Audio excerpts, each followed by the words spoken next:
Hey, everybody, welcome back to the Mosaic Podcast. Today, in this podcast, forget about today for a moment. In this podcast, one of the things that I love to do, just absolutely love to do, is alter the way that you see the world that you live in. I think Wayne Dyer said it so much more beautifully than I could ever say it. And when he said, when you change the way you look at the world you look at changes. And so there's so many things that have happened lately in my life that have led me to this place where just because I see it the way I see it doesn't mean that's the way it is. In fact, the very essence of the book that I wrote, The Mosaic, is exactly that story. It's a story about a boy who loses his parents 2 years apart on the same day. And when he asks the adults where his parents are, they tell him they're in a place called heaven. So the boy, as a boy, sets out in search of the place called heaven. But the people he meets along the way are not the rabbis and the priests and the Shintos and the Aboriginal or elders. They're the trash man and the blind woman and the homeless man and the street artist and the road worker. And at first he wonders, what am I going to see? Why am I meeting these people to see what heaven is? And he hears a voice inside him say, well, you're here with them. Why don't you just sit with them and listen to them? And in every single case, when he listens to them, what he realizes is the people he first saw is not at all the people that they are. They're completely different and much more beautiful, much more knowledge, much more that they could give to him. And he prejudged everything. So the Mosaic Podcast is really dedicated to that concept of what would happen if we set aside what we believe for just a few moments and allowed a new perspective to come in. That is why I am so excited to introduce you today to my guest, because she's doing just that in numerous ways. Her name is Melody LeBaron. And as a professional organizer, space clearing and feng shui expert, Melody helps clients create homes and workspaces that function and feel like success partners. Melody also works with the dying and their caregivers to create sacred space for a conscious and beautiful death. One of the reasons why she's here is she's just written a brand new book that will be available mid-June that is called Transforming Death, Creating Sacred Space for the Dying. That will be available from her website. It will also be available on Amazon. All the links for her website, which is transformingspace.com, are in the show notes. All of the ways to get in contact with her are in the show notes. And there'll be a link even in the show notes to just get more information on the book itself, so that when it releases mid-June, you'll know exactly why you're buying the book you're buying. But hopefully you don't even need that right now, because you'll just want it as a result of this conversation. When I asked Melody her life purpose, she wrote me something really beautiful, and I really just want to share this with you. I took birth on this planet to participate in the shift from the dominator to the partner, to create partnership on this planet. I partner with my shadow, my loved ones, the land I live on, my home, with life, and even with death. It is with a great honor and a great privilege that I say, Melody, welcome to the Mosaic Podcast. What a treat to have you here with us. Thank you so much, Danny. Thank you so much. It's an absolute honor. We've had a couple conversations, but truth of the matter is we really don't know each other very much, right? Right? Um, we I had a 1 hour or so conversation with you just to see if we vibe together for the show. And within the first few minutes, I just knew instantly that I wanted to have you on. I think I just took the rest of the time because I just wasn't intoxicated by your message and the things that you do. And I just want to get a little bit of context to just see how you entered into this life. So, in doing that, what did your parents do? Oh heavens, we moved a lot as when I was a child. My parents are both from very poor farming communities, Mormon towns in southern Alberta, Canada. And there was, my dad expected to go into the war, but the war ended as he graduated high school, and there was no opportunity, or so he thought. And he eventually was given a desire for an education. So I was born in the third year of his 7-year quest to get a PhD. So number 4 child was born by the time he graduated.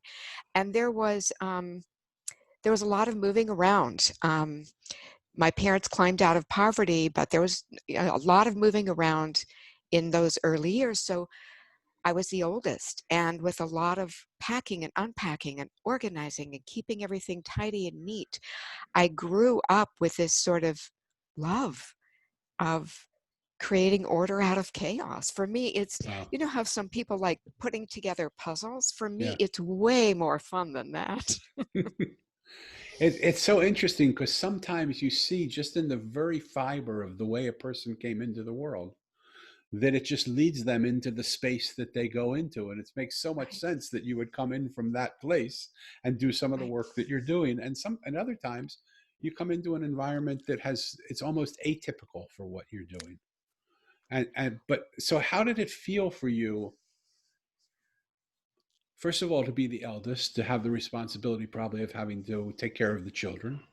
Right, Because right, both your parents were, your dad was especially moving from sort of a farming man to a doctorate, right, a right. big shift A for him, scientist, right, a exactly. scientist, right? Yeah. And so what did that feel like for you growing up in terms of receiving love, receiving sort of the care? We think of we come into this world anticipating that our parents are the caretakers of us. We believe that they're the ones that will watch over us. They'll take care of us. They'll love us. Was that the way it was for you? You know, I was very blessed because I was the oldest and my parents both wanted children. And I don't remember much about those sweet years, but my earliest memory, I was a year and 4 months old, four and a Wow. half months old, when I held my newborn sister Laura in my Wow. arms. My parents Wow. came home from the hospital, placed her in my arms, and I remember the moment of looking at her beautiful, tiny, I mean, I'm tiny, but she's tinier, Right.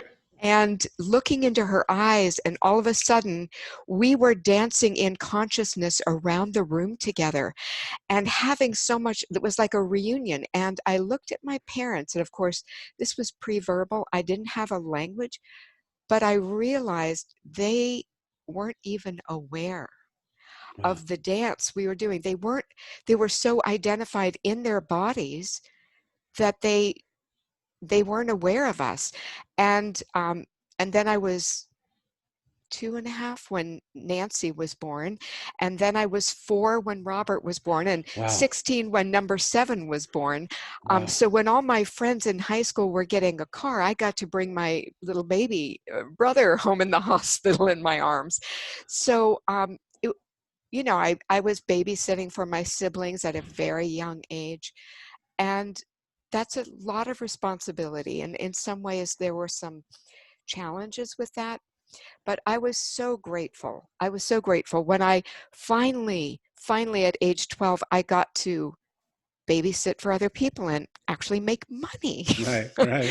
and and so when I would put the babies to bed and there was no one to play with, I would wander into the kitchen and alphabetize the spices and the canned goods. Wow. Just, it was just that sort of instinctiveness. And, I loved reading. I had a book everywhere I went with me.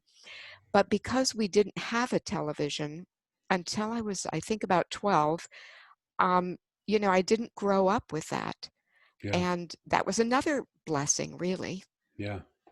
So, am I assuming, and if I am, please correct me in my assumption, that you spent a lot of time taking care of your family, a lot of time helping Right, with the parenting of the children, being right. responsible for them.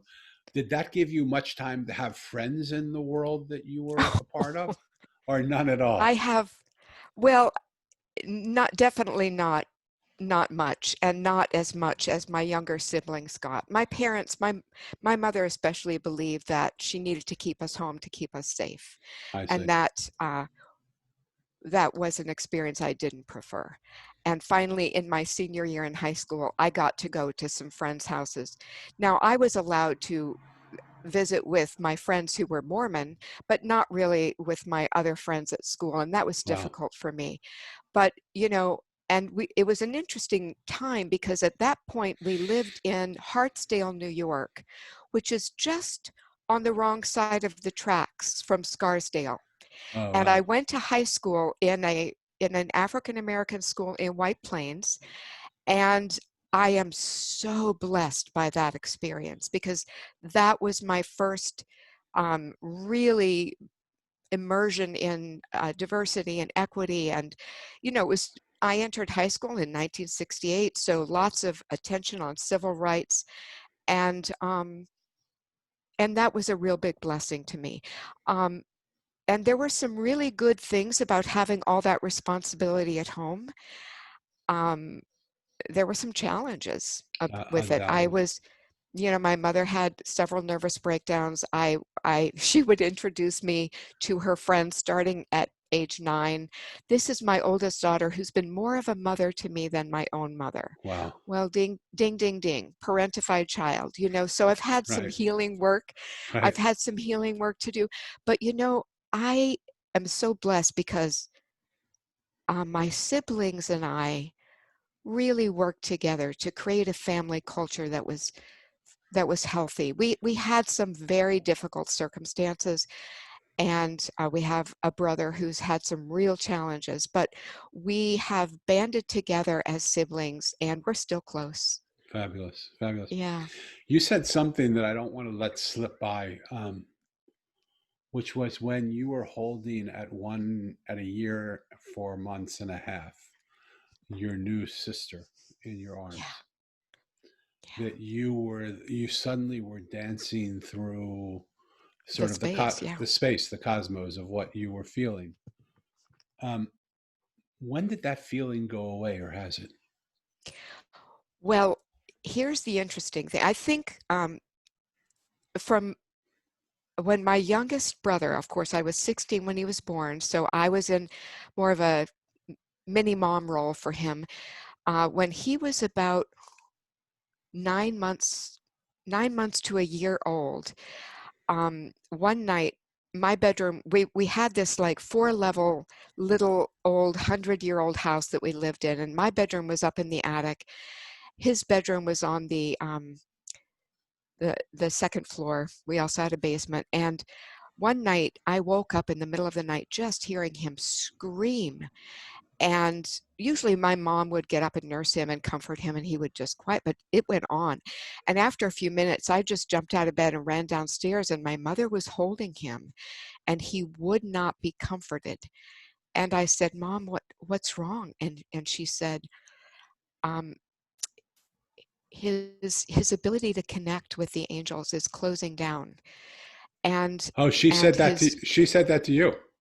and she said they're telling him goodbye, they won't be into. And this was a child who was at 3 months old, was saying hi and looking into the corner or looking into the Wow. light, and babbling like he was trying to communicate. We knew he was seeing the angels. Right. And so it was right around the time the soft spot closed. Wow.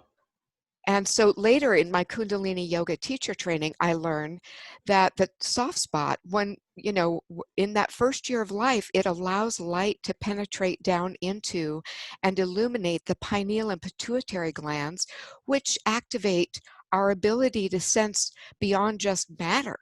Yeah. And I think because I had that experience of expanding outside of my body when I held Laura, and then Nancy, and then Robert, and then Ruthie, with all my siblings and my little cousins. Um, I thought, until I married my husband Ed in 2002, and I made a comment, when you hold a newborn baby and you just get that feeling of expansion. And he said, What are you talking about? "What are you talking about? When I hold a newborn baby, I'm nervous I'm going to drop it." Wow. Wow. I was like, Oh, we're not all having the same experience. Yeah, yeah. And so at that moment where you realized we're not all having the same experience, what did you feel? I felt a little sad for people who don't they don't have they don't have that knowing or that capacity to expand their awareness beyond their body. Wow. So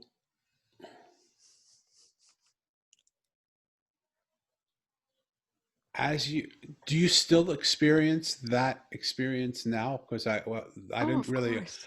but I didn't really understand. So did that place never close down for you? I mean, I don't think so because yes, and you know, I think a lot of my work is teaching people how to have, you know, the honest truth is that we are multidimensional beings, and yet we're in a Western civilization of that indoctrinates us that only matter is real. I Yeah. mean, I'm sorry, the wind is real. We can't see that. We can't touch that. There are so many I mean, aspects. we can say, and we can even say God is real. Most people believe in him, but we can't see him and touch him. There is no Right. matter there, right? She's amazingly real. Absolutely. Um, um, I don't gender God or the divine. I usually use the term the divine because when I'm talking to people, I work with people of all faith traditions from all kinds of backgrounds. And I just want to use the most inclusive language because the the experience of the divine is something, it's a birthright. It's a Yeah. birthright. And I want us all to be able to have that. Yeah. Yeah. And my book really is about how to create a space within yourself, your own consciousness, whether you're the one dying or you're the caregiver, and the space inside the room that really supports what I call a shared death experience. Yeah. Why I asked the question is because I did an interview with a woman who told me the story of her son. She had a son, and he was the best kid that ever could be. And then about a year and a half into his life, she got pregnant. And so about 2 years, a little between 2 and 2.5 years, they had another baby. And the beautiful boy became really violent and aggressive towards the baby, and she couldn't understand it. And so, and he always wanted to be with the baby, but they never could let her because every time he was with her, he literally tried to strangle the baby. And so one night he came to them and he said, I just have to be with the baby. And they said, we're a little concerned because every time you've been violent and, we can't, we have to protect it. But they went in, they said, give me a minute. They went in, they turned the baby monitor on Right. and they brought the speaker to where they were sitting and they turned that on. They said, okay, we'll let you go in, but we're just going to, Watch. we just want to be careful because if we hear anything that he didn't know the monitor was on, but we just want to be careful of that you don't do anything to harm the baby. And he was in there for a few moments and he looked at the baby and he said, you have to remind me. I'm so mad. I've forgotten where I've come from. It slipped away, and I see that you haven't forgotten it. And I'm so mad that I can't feel it anymore. You have to remind me. But for most of the world hearing this, for most of the people listening on this podcast, they're probably wondering, what in the hell are you talking about? Like, how can that? Who thinks of it that way? Do you know, Daniel, that the wonderful obstetrician I had with my first pregnancy, my oldest daughter, who's now 43, um, you know, he was a wonderful doctor, and I really deeply appreciated him. But he said something to me one time, and I just looked at him with shock. He said, you know, I said something about how I couldn't wait to meet this intelligent, brilliant soul that was coming into this tiny body. And he said, well, babies have no more intelligence than a rat. Wow. And newborn babies, he said, newborn babies. And I said, oh, you know, I've had siblings. I've tended children since I was I believe you believe that. I don't believe that. Beautiful. because all we have to do is be in what I call in feel, Yeah, where we're not thinking. It's the heart resonance. We have to be in feel, and then all of a sudden we're able to connect in ways that the mind cannot. yeah. It was with my heart that I connected with my sister's spirit, and we started just moving around the space and dancing and just being in joy about being together again.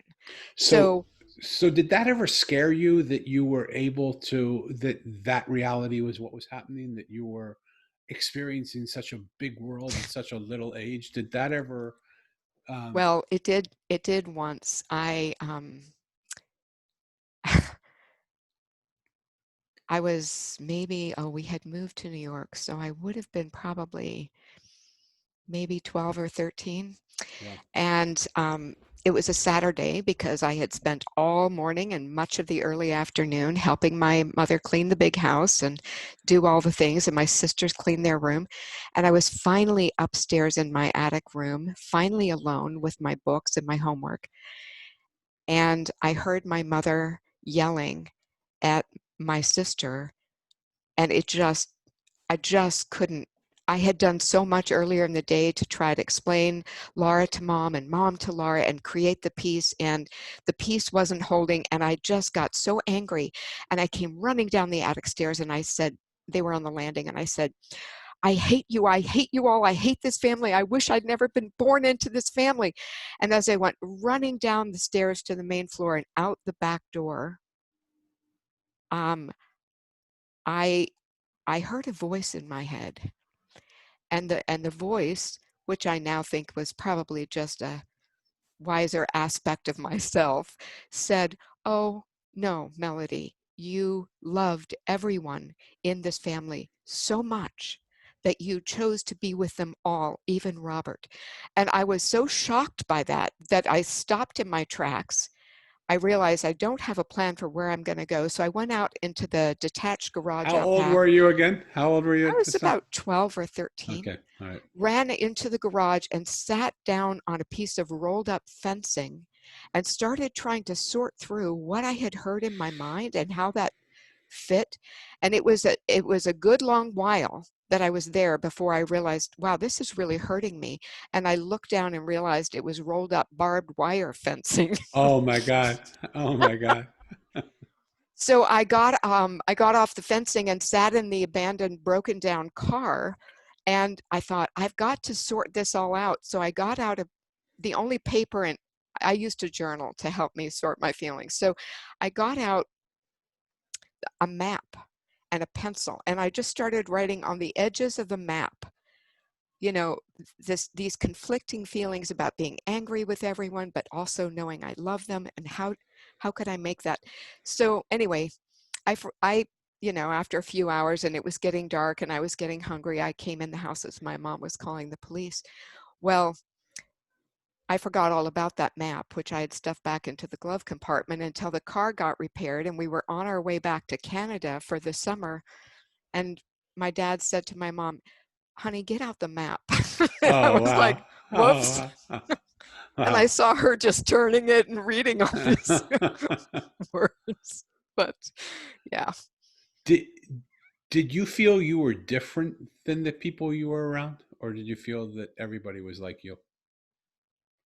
Um, because so much of my childhood was really just with my siblings, um, I had a guardian role for them. My mother was at times abusive, and I had a guardian role. And so my attention was really on telling them stories and helping them mature and helping create bonds of unity. I wasn't really thinking about myself that much back then, honestly. But Um, did you go to school where you were around other kids?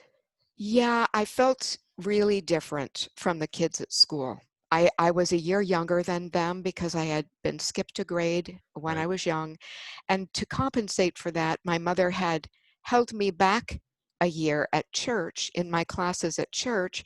So I was a year younger at school. I was a year older than everyone at church. I just didn't fit in anywhere until we moved to New York, and I was 14 and finally allowed to go to the church dances. And then I met the kids from Manhattan, and they weren't really from Manhattan. They were from the Bronx and Brooklyn and Queens and Spanish Harlem, and they were kids of color. And I was like, oh, you're my people. And they could dance as well. And I Right. love dancing. So then I finally felt like I fit in somewhere. So does that feeling still linger with you from the early childhood of not really knowing that you didn't fit in, but then when you were around people where you didn't fit in, that you didn't fit in, do you still sort of come back to family for your sense of fitting in, and or back to church for your sense of fitting? Like how did that evolve for you? Because it's just so Yeah, interesting. well, Those the Mormon Church is a wonderful, wonderful, wonderful organization for people who are healing what I call the original wound in Western culture, which is belonging. And we can talk about that and how that wound developed. But um, we all have this wound in Western culture, Western white supremacy culture of belonging. And and so if you're well established, and my ancestors were in the founding of the Mormon Church, and so I belonged. And so in my 20s and 30s, in spite of very painful experiences within that setting, with priesthood leadership and with my first husband and my second husband, very abusive, spiritually and also physically and emotionally abusive experiences, I belonged and I needed to belong. yeah. And I actually had a marriage counselor who said, we might need to look at how some of your Mormon beliefs are keeping you trapped. And I said, oh no, that's not something we can look at. Well, And of course, later I had to look at that. yeah. And during that time, 23, 20, 22 years ago, I actually graduated myself. I emancipated myself from the Oh, indoctrination and from the church, although I still love it. There's some wonderful things about it. And it had become not just an incubator. It's like when the chicken is ready to peck her way out of the egg, that shell doesn't serve her anymore. She needs yeah. to just fly free. And so, yeah, yeah. So what I'm really trying to fish for, and maybe you can help me, because um, one of the things that I learned when I was director of business development at Hay House, and I helped Hay House grow from $3 million a year to $100 million a year in sales. And I brought in a lot of authors, and I brought in a lot of people. And because I wasn't enamored by who they were, I just loved them and wanted to serve them and help them, but I didn't want anything from them. Many of them came to me to speak to me about things that were going on in their personal life. And not all of them by any sense of the word. And I don't want to say who was and who wasn't, but enough people came where I realized that the book that they were writing was not the one that they knew, but the one that they most needed to learn.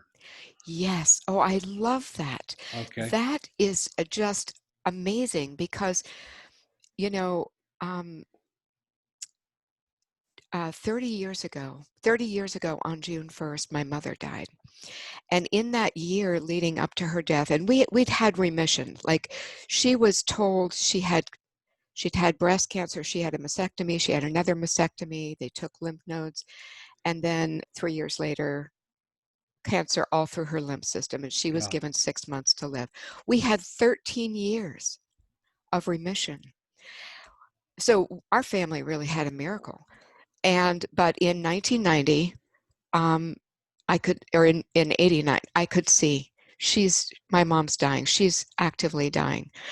And I needed to prepare myself. And there was nothing. I mean, I shouldn't say that. I want to really honor that there was one book, Elizabeth Yeah. Kubler-Ross, Yeah. on I was death going to and say, dying.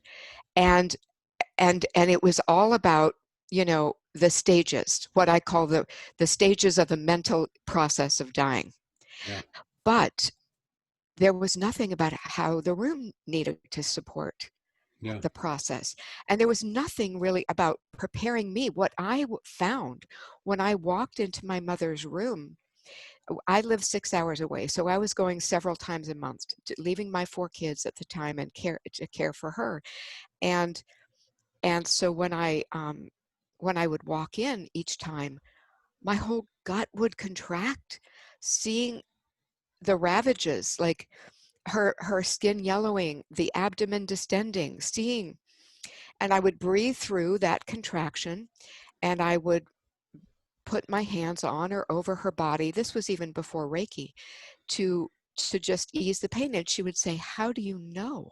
Yeah. How do you know where to put your hands?" And I just would say, "I don't know." So hold But on. How did you know? Because you don't know, but you did know. How did you know? well, I think looking back now, I think I did the same thing with my mother that I had done with my children. Because if the mind doesn't know, we can ask the body, we can ask the heart to know. And that's what I did with my babies when they Yeah. were hurting and crying. And that's what I did with her.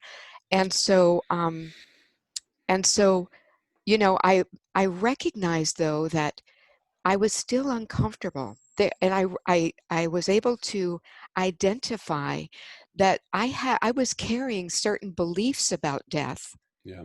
that were making me more uncomfortable in my mother's presence. And if we can, Danny, I would love to share what some To- of them were. totally. But let me just hold for a minute. And I Yeah, just want to ask the listeners, because it's so easy to get caught in the stories and move from one to another very quickly. But I just want to ask you right now, as a listener, what stories are you holding on to? What beliefs are you holding on to that are making it hard for you to get past where you are when you want to get past where you are? What beliefs do you have about the way you live in this world? And I want to hear those beliefs and I want to get back to them in a minute. But I really want to get back to the first question that I was going to ask, because clearly you yeah, helped write a book on death and dying, which is an important book for people to have because there aren't that many. But hold on.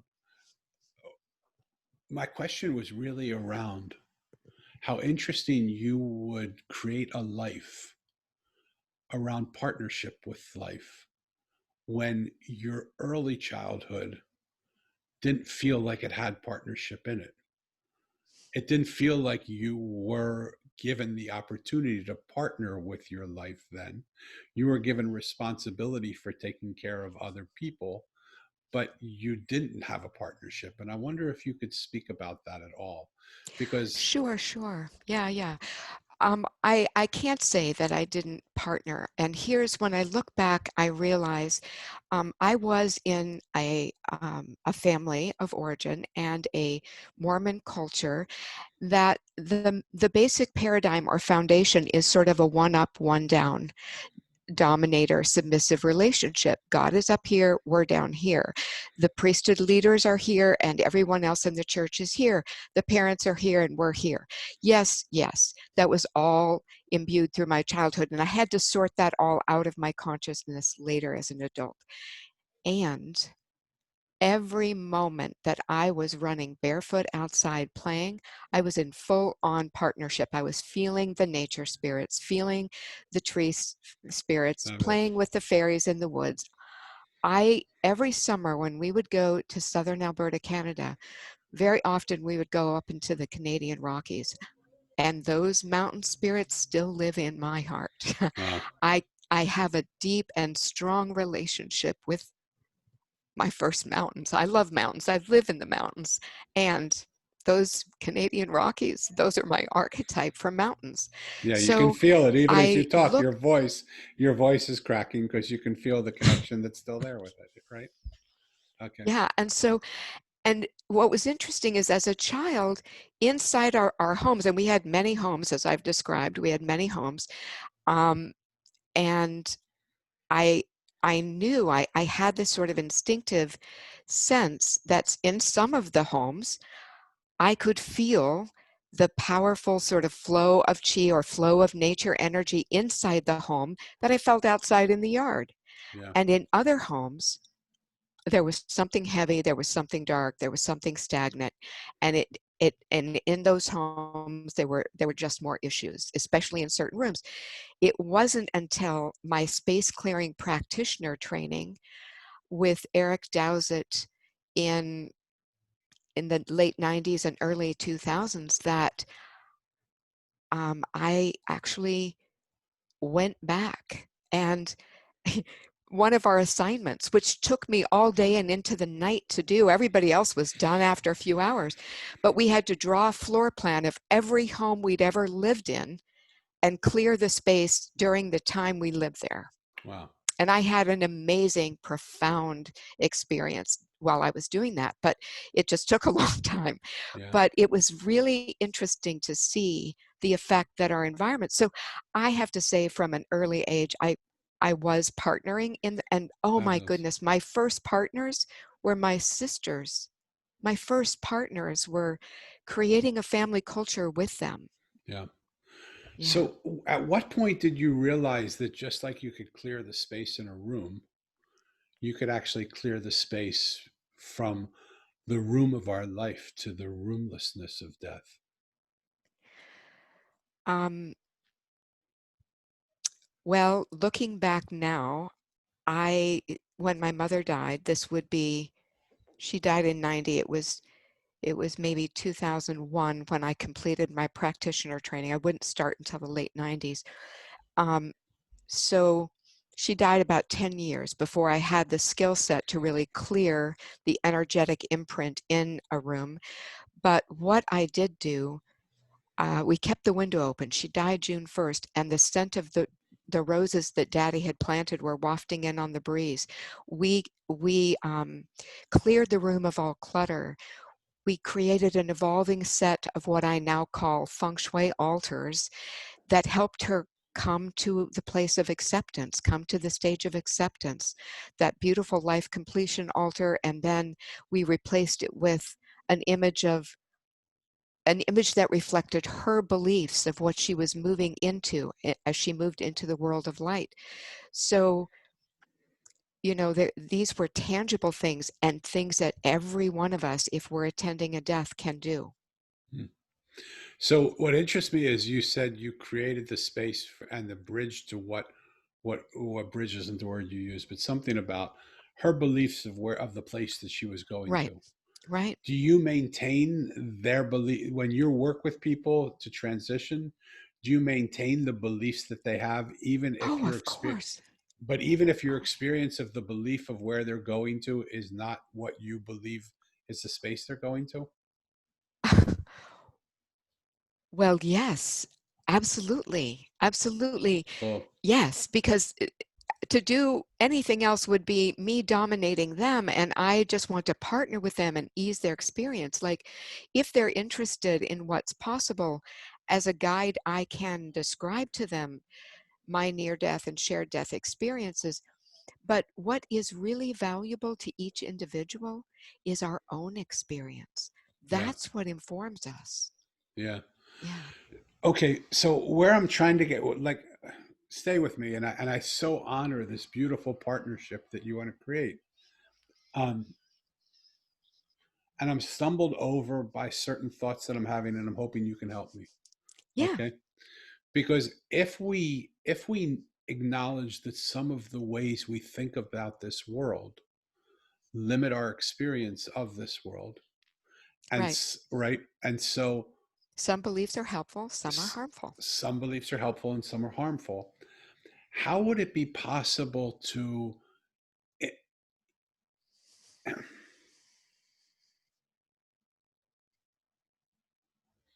how is it possible to partner with a belief system that might be harmful to them transitioning, that Yeah, might so actually keep them here in fear more than right.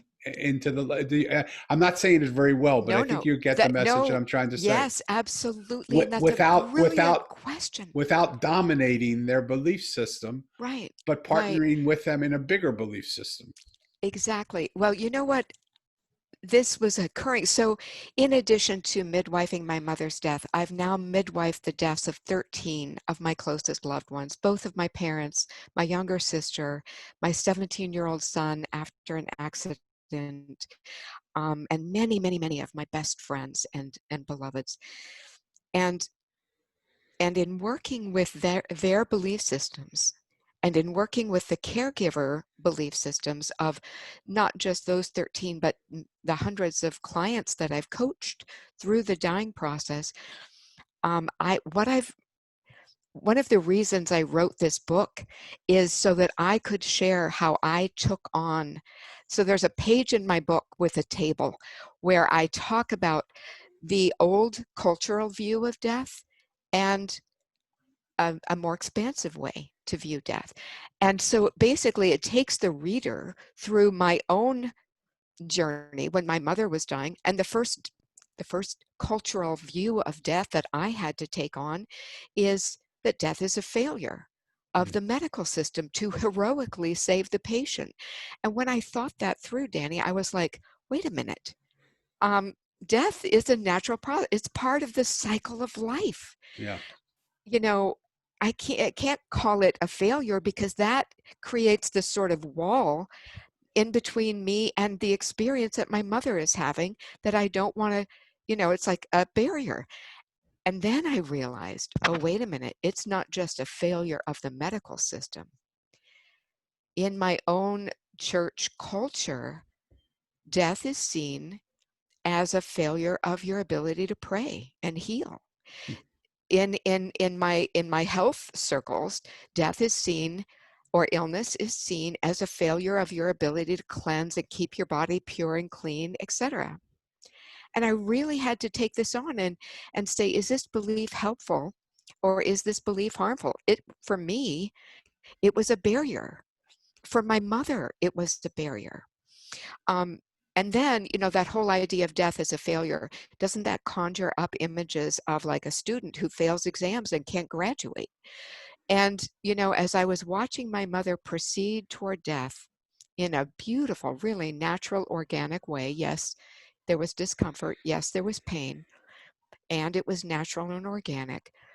Um, I recognized that if I shifted my perspective to a multidimensional perspective, if I held the belief for just a moment that this 3D reality is not all there is, I recognize that death is a graduation. Mm. Death could be the healing we've been praying for. Death is the graduation. And the most painful belief that I had to confront in myself is that, and you hear this, it's almost invisible to us. It's almost transparent to us. But we believe that death is the opposite of birth, right? Or the opposite of life. Death is the opposite of life. And I thought that through and realized, Mm. death is the bookend, like birth, of a part of a life. Like if we see death as the opposite of life, we're going to see it, we're going to read it as an extinction, which it may be. And some people believe that it is. But if that's what we're holding, we're going to have so much more grief. We're going to have so much more anticipatory grief than if we can just for a moment, try on the belief that the human mind may not be able to fathom the purposes of life, which start, in this reality with birth and end in this reality with death, but maybe go on beyond that. Um, there's, It's there's, so, let me just jump in for a minute because otherwise yeah, it's so interesting to me because as I hear you speak from a certain almost, it feels like from a certain almost religious upbringing. Because my upbringing, even though I was brought up Jewish, I very quickly moved into an Eastern, an Eastern way of seeing the world. Right. where death is never, not even close to considered to be a failure, where death is not even close to considered to be the end, where death is just like taking off our clothes and putting on a new set of clothes because we come back again and we continue. So it's the end of a chapter of a book, but it isn't the Right. end of a life. Or and it would, nobody from the way that I've grown up or the way that I think right now would ever say that death is the opposite of life. So how But please does your, understand. go ahead. Please, let's all understand that in the last 10 years, as palliative care has grown in our medical system, these ideas are starting to come in. But before that, the medical system was setting up every environment for the dying for the medical system to be the locus of control rather than the dying person and their family. And it was all oriented around these ideas. Right. These ideas imbued the medical system. Yeah. So what I really want to get at is, since your book is coming out in a couple of weeks, and that book is called Transforming Death, Creating Sacred Space for the Dying. It's going to be available on Amazon, or you can probably go into any bookstore and order it. It'll just take time for them to get it, or you can order it from Melody's website, which all that information will be in the show notes. Um, are you dealing with the way we think about death now, or are you thinking about the way people have thought about death for in the past? Well, one of the things that I came to when I was going through all these beliefs, and many people still hold these, by the way, uh, is that um, is that if we hold a more expansive view of death, if we're willing to put the dying person as the locus of control and orient our decisions around that, then rather than over medicalizing it, um, everyone in the system, everyone who's caring for the person, not just the family members and friends, but the medical team as well, is going to have a more expansive, uplifted experience. So, yes, there's a bit of education, there's a bit of training in this book about that, about how to hold death. There's also the other thing that most people don't know about unless they're really good hospice professionals, is that what we hear about as the stages of death and dying, the 5 stages: shock, denial, anger, depression, bargaining, acceptance, those are the stages of the mental process of dying. Mm. There's also a physical process, there's also an emotional process, and then there's the departing process. And for you to be a caregiver or the one consciously dying is to really embrace the tasks or the intentions of each of these processes and partner with them and allow the room to do the same thing. Cool. You had mentioned earlier that you wanted to talk about some belief systems around dying, and we moved to a different area. Do you want to come back to that now? Because we have about five Just, minutes for you to go there if you want. yeah, I'm And just going to share. are they listed in your book? They are. Yep, they're in my book. That death is a part of the cycle of life. Birth and death serve the purposes of life, which we can't always understand. Death is a natural process that is both messy and mysterious. Death is a transcendent completion, a rite of passage, a liminal gateway. And when someone we love crosses through that gateway, they are changed, and so are we. Hmm. And by being fully present, not just with the mind, but with the heart, with the body, um, there's a lot of maturation Beautiful. possible for us. So again, you're going to want, if you're interested in what Melanie's saying, you're going to be able to read more about that, because we only have a short time to talk together, and so we can't get everything. But that's the beautiful reason for why she's written her book. And her book is Transforming Death, Creating Sacred Space for the Dying. And that will be available in mid-June on Amazon. It will be available on her website. It'll be available probably in bookstores when you go in and ask for it, if they don't already have it. Melody, when you look at the world that we live in today, is this the world you always dreamed of handing over to your children? You know, I learned so much in my Kundalini yoga teacher training about death. It gave words and language to so much of what I experienced in my shared death experiences. Um, the yogis believe that the word God is an acronym that stands for three principles, that three divine principles. And the first is the generating principle. This is where you give birth to something, a child or a book or some kind of new creation. The organizing principle, which is the maintenance of that creation, and the death or destroying principle, which is the death process. And Danny, I believe with all my heart that right now in the United States, and perhaps in the entire Western white supremacy world, we are in a dying process. It's messy, it's painful, just like birth is messy and painful. It's also mysterious. It's also got opportunities for growth and development, especially here for white people to really up-level their understanding of white body supremacy. But it, just like attending a death will change you, if you're fully present, you will never be the same. That dying will inform everything about how you choose to live your life. And I think we're in a collective process. So yes, we're in a death process. It's a messy process. I think we need to attend it well, Robin. because I know in my heart, out of this, something good is coming. Great. I just want to clarify because a couple of times you said this white supremacist world that we live in, and I just want to make sure the audience knows what you believe, because I don't believe you are a white supremacist, are you? No, no. Okay, okay, I'm saying white body supremacy.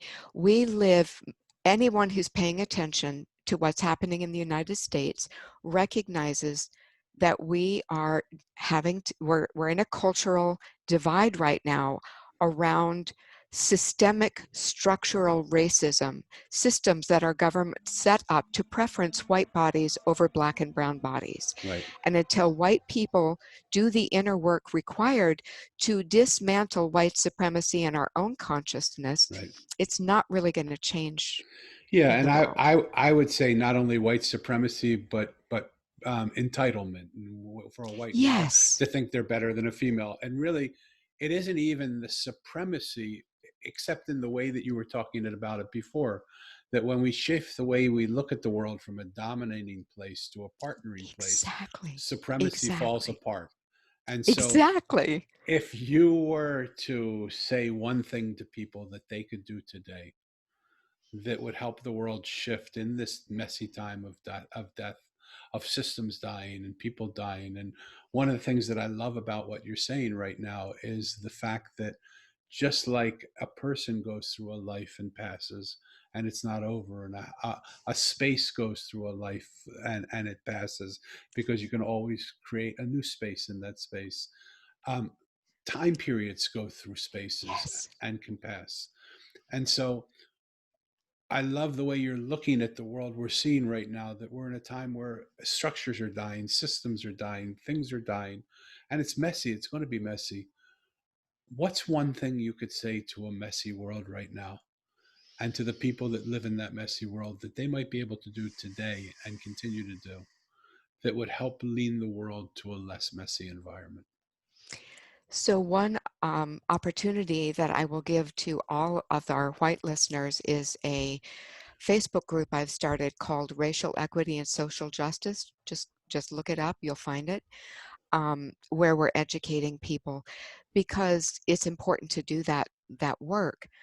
Um, right now, there's a lot of people who are very conservative in their thinking, who have become shadow magnets for people who are progressive, who just are angry. There's this anger. Well, both sides have this shadow thing going on, where there's all this projection. Once we've done our inner work and we've calmed and nourished that place inside where the internal white body supremacy and racism lived, we can more clearly see it outside of us, and we can more clearly see what role we can play. Whether you are caregiving for someone who's dying, or whether you are midwifing the death of an old culture that does need to die, I guess my biggest piece of advice would be to stay centered in your own experience, to stay grounded in love, and to be present in every moment. Mm, It may not be pretty. It beautiful. will it will be powerful.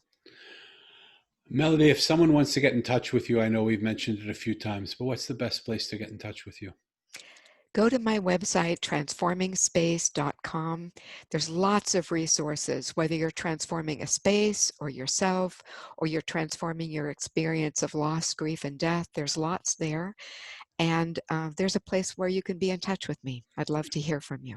Fabulous. And we're going to list all of your links in the show notes here.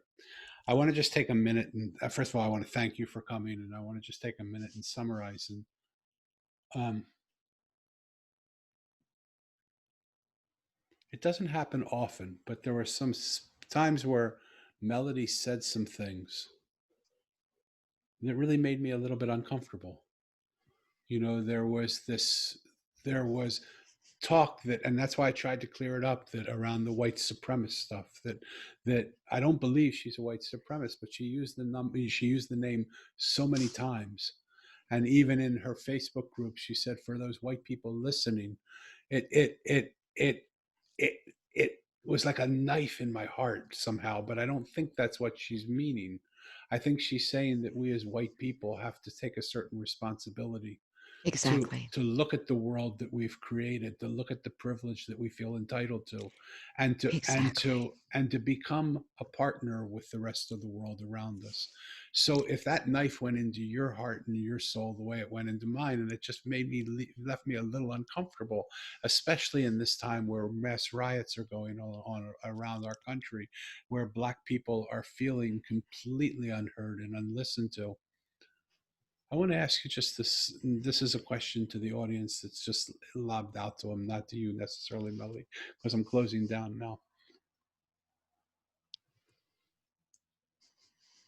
In an environment where we partner with the world around us, in an environment where we partner with people of every race, nation, color, in an environment where we partner with people who don't agree with us versus do agree with us, in a world where we partner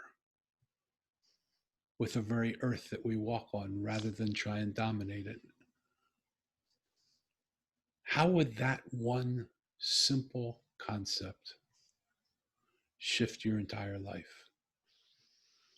How would you be able to move from I want to dominate this world, I want to dominate this person, I want to dominate this race, I want to dominate this nation, I want to dominate those people that work with me, to a partnership world? In the mosaic, I talk about it as when you look at a mosaic, just forget about the book that I wrote, but when you look at a mosaic, you don't see vertical relationships going on. You see all the pieces just set out on the table or on the ground, all in cooperation with each other, all creating through their diversity the most beautiful artistic creation you could ever imagine. What would happen for our world if we were able to drop the idea of we need to help other people who are broken? We need to teach other people who are unlearned. We need to fix other people that need to be fixed.